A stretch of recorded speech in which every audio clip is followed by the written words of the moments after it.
Good morning, Inspiration Sites. It's a beautiful day outside. It's gotta be a good morning. And good morning. And it's gotta be a good pair today. I miss you guys.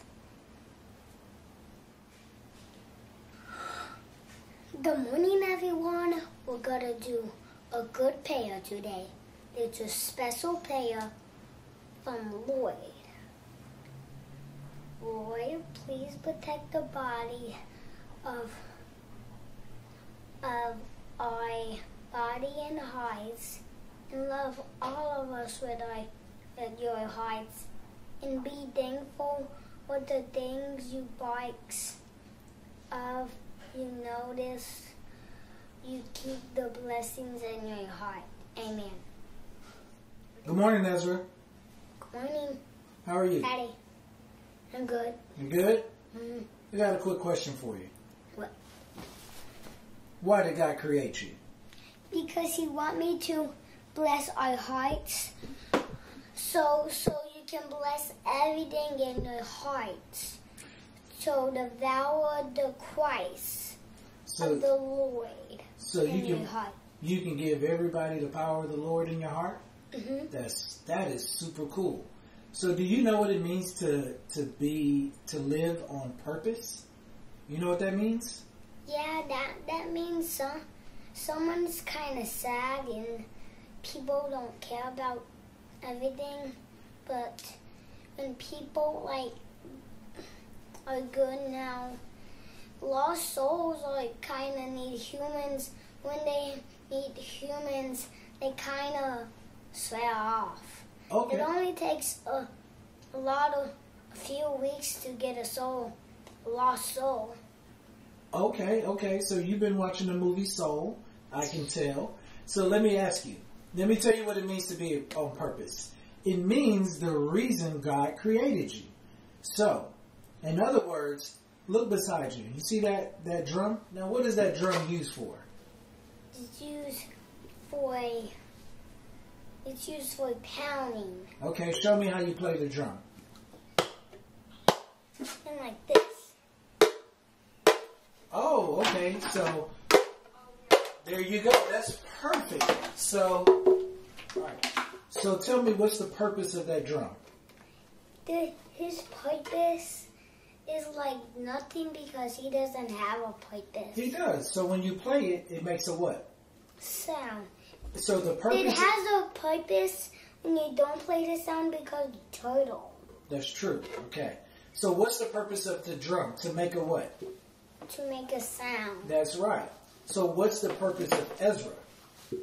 My purpose is kind of like some mad things because I'm tough to get a soul. My soul is so tough. Your soul is so tough? Yes, it's gonna take 101 weeks to get the soul. 101 weeks to get your soul? Mm-hmm. All right. So right now, Ezra, you believe your purpose is to have a tough soul so people can see the heart of Jesus. Is that right? Yeah, we gotta learn so hard.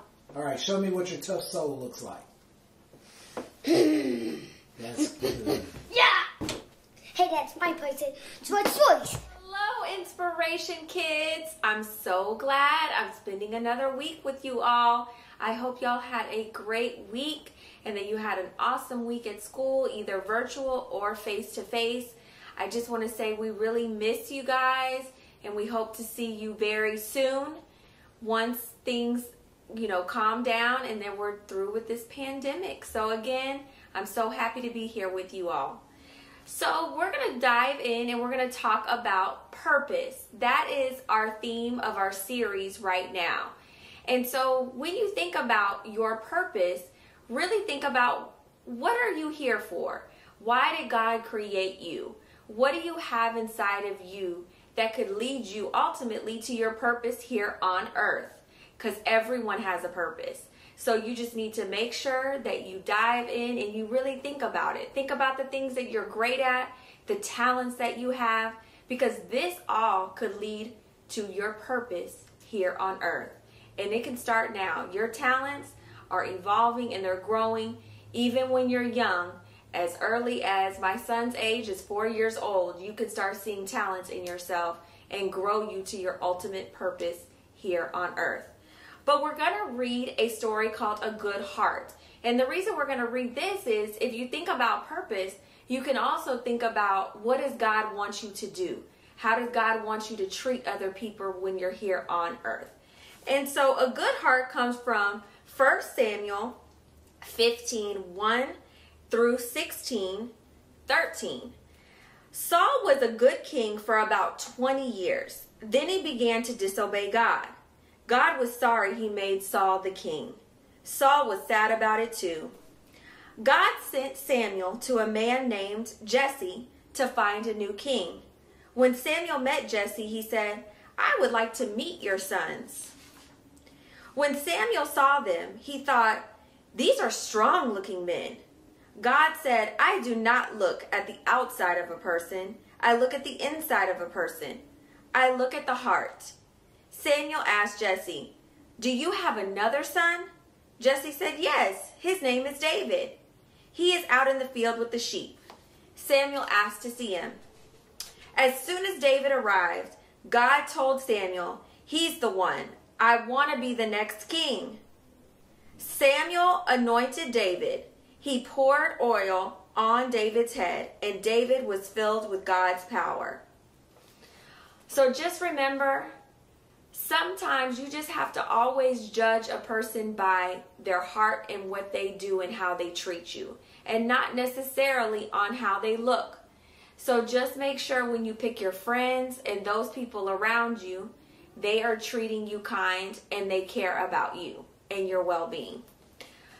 So we're going to get back also to when I pray for you. I know we've continued this last few weeks with this book, and we're going to read a few more pages on how we're going to pray for each and every one of you.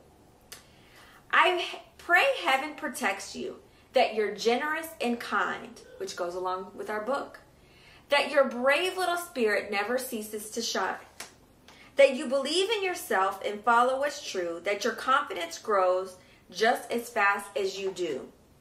As I drive you to school while you splash in a pool, as you challenge a friend to a lightsaber duel, when you open your eyes to a birthday surprise, when the joy on your face cannot be disguised. I pray you love well, that the light in you swells, that the story God writes is the one that you tell. Because when I pray for you, I imagine God's view, and pray all that God sees comes alive inside you. So just remember, as you go on this week, really think about, what am I great at? What am I doing ultimately on earth each and every day? Am I fulfilling my purpose? Is there something else that I could be doing greater than what I'm doing right now? And even if you decide that some things you're doing right now may not lead to your ultimate purpose, it's always time to change. You're a kid. You have many years ahead of you to change directions, to change your course, and to decide what God ultimately has for you. Because just imagine yourself in God's view. He doesn't make mistakes. He made you because you're one of a kind. So just follow and always think about God's view in your next step you take in life. So again, I'm so glad that I got to spend Sunday with you all again, and I hope to see you back next week. Bye, kids, and always, before we go, to always love, live,